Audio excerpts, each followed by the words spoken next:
Yan po mga kapatid, magandang umaga po sa lahat at narito na naman po ako at muling magbabalik at merong ibabahaging topic sa inyo. At merong nagtanong sa akin na isang masugid na taga-subaybay at taga panood ng aking mga video mga kapatid, at ating sasagutin ngayon. Yan, at bago po ako magsimula ay binabati ko ng magandang umaga, tanghali, hapon at gabi saan man sulok ng mundo ang aking mga manonood na mga subscriber at mga followers sa aking YouTube channel at Facebook page. At nagtanong siya sa akin kung ano daw ang mga kung ano daw ang tuway. Yan po mga kapatid, kung ano po ang sinasabing tuway. At aking sasagutin po mga kapatid. Ang tuway po ay may tatlong uri na klase mga kapatid. Unang-una po ang tuway ng tao. Yan. Ang pangalawa, ang tuway ng hayop. At ang pangatlo ay tuway ng kalikasan. Yan po ang mga kapatid ay may iba't ibang taglay po yan mga kapatid. Ang may taglay po yan na bisa at galing ang mga tuway na iyan. At aking ipapaliwanag sa inyo mga kapatid. At napaliwanag ko na nung una yan yung kung ano ang iba't ibang klase ng tuway. Ayan, at kung ano ang mga pagmamay-ari ng ano na yan, ng tuway. Ang tuway naman, ang unang-unang ang aking babahagi mga kapatid. Ang tuway po ng tao na sinasabi, tatlo kasi ang ibabahagi ko: ang tuway ng tao, tuway ng hayop at ang tuway ng kalikasan. Yan, at ating sasabihin kung ano ang mga taglay at ang lakas o ang taglay ng mga ito, kung ano ang mga tangan ng mga tuway na ito. Ang tuway po ng tao ay dalawang uri ng klase. Ito ay matatagpuan sa ating tuhod dito mga kapatid, sa tinatawag na sa dito mga kapatid. Yan po ay ang tuway ng tao. Yan. At mayroon pong pamamaraan bago mapagana ang sinasabi ng tuway ng tao na yan. Yan po ay mga ginagawa ng mga kaliwa mga kapatid. Dahil po ang tuway po ng tao ay meron pong sambulag yan, may tagabulag po yung tuway ng tao na yan. Ngunit kailangan mo yung alagaan ng dasal tuwing alas 12 ng gabi. Ayan, at ang pamamaraan ng pagkuha ng tuway ng tao ay alas 12 ng gabi po yan. Ikaw po mismo ang kukuha doon sa sa kinahihimlayan ng patay na iyon. Yan ang tuway ng tao na iyan. Kukunin mo doon sa tuhod nung namatay. Yan po ang katotohanan yan. Dalawa po ang uri ng tuway ng tao. Meron pong kanan at ang kaliwa. Ang kanan po ay ginagamit sa sa mabuti. Yan po ay nagpapagaling po, ang depende po sa pagpapatungkol sa paggamit ng tuway ang kanan mga kapatid. Ang kaliwa po ay ginagamit po yan sa pangkukulam.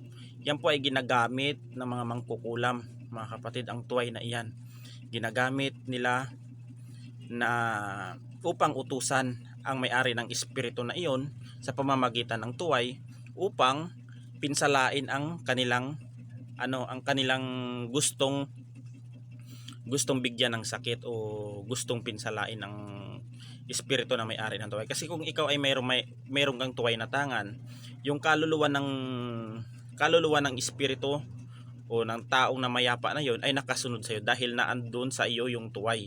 Ikaw ang magiging amo nun mga kapatid.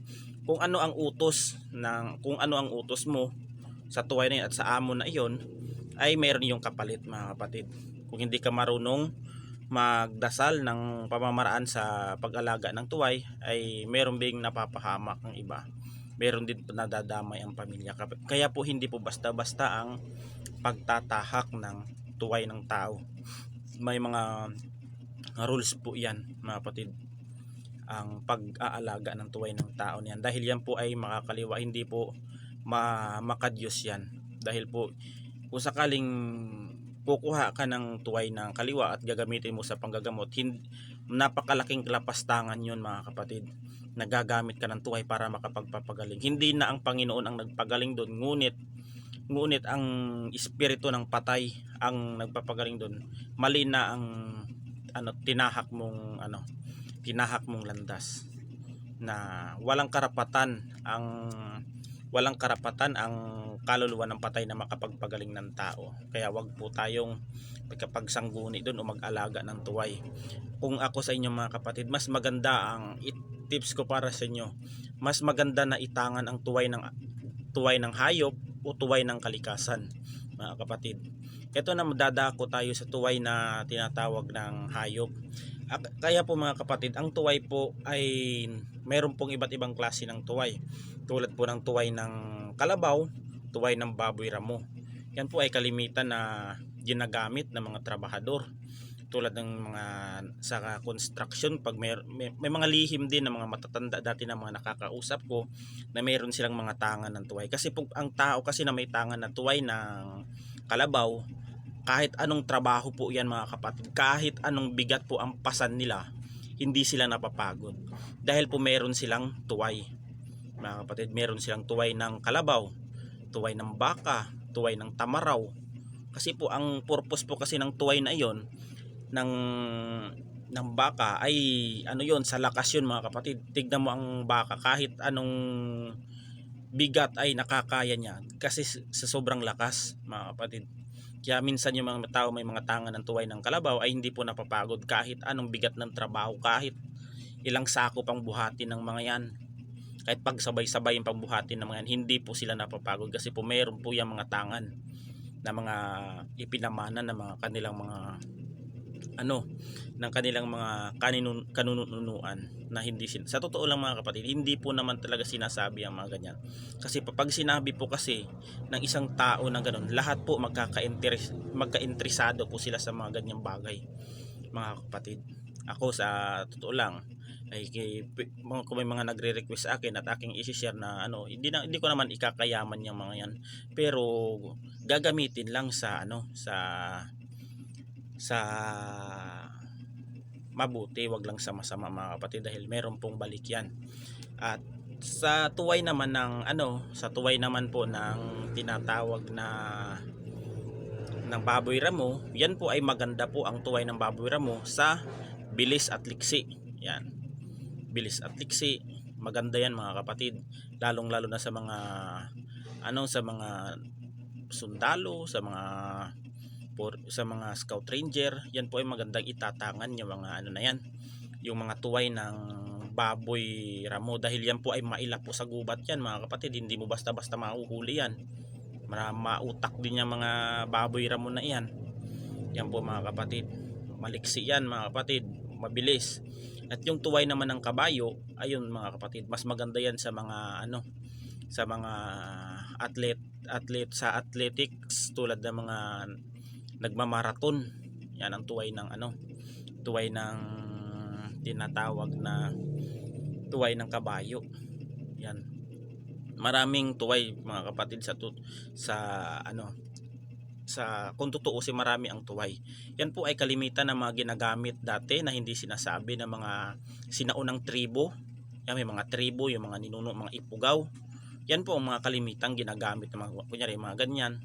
May mga tribong ipuga, may ibang tribo na mga doon, may mga kung ano man, may mga ibang lahi.